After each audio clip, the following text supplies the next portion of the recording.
Voice of पिराले जी ख़बर जो सिलसिलो जारी। ख़बर शेयर कंदासीं टाउन कमेटी पिराले खां।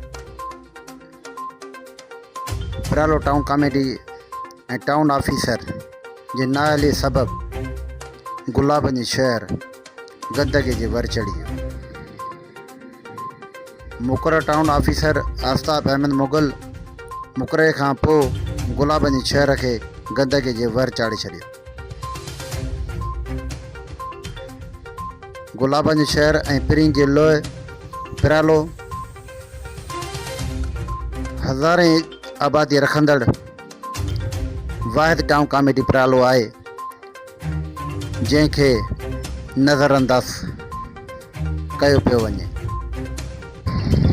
पिरालो टाउन कमेटी जे 7 वार्ड में हर तरफ़, हर घिटीअ में, हर गलीअ में गंदगी जा ढेर नज़र अची रहिया आहिनि। 7 टाउन कमेटी पिराले जे वार्डनि जा रवासी सख़्तु परेशान।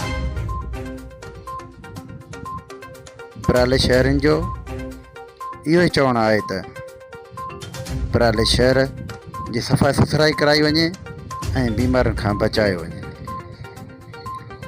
हर गलीअ में, हर हंधि, हर रोड ते, हर रस्ते से गंदगी जा ढेर ई ढेर नज़र अची रहिया आहिनि।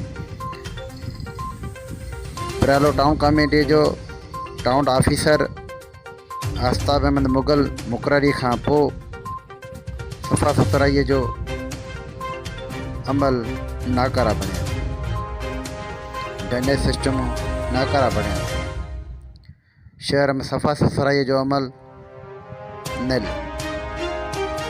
पिराले शहर जा रवासी पिरालो टाउन कमेटी जा रवासी अज़ाब वारे ज़िंदगी में गुज़ारण ते मजबूर। हर तरफ़ बदबू ई बदबू, बीमारी मुंहुं कढण ते शुरू थी वई। टाउन कमेटी पिरालो 28 खां 32 लख बजट हुजण बावजूद हूअं ई तरक़ियाती कमनि खां बेवस बणियल। पर अफ़सोस सां चवणो थो पए टाउन कमेटी पिराले जो टाउन ऑफिसर आफ़ताब अहमद मुग़ल मुक़ररी खां पोइ सफ़ा सुथराई जो अमल नाकारा बणिया। पिराले शहरनि जी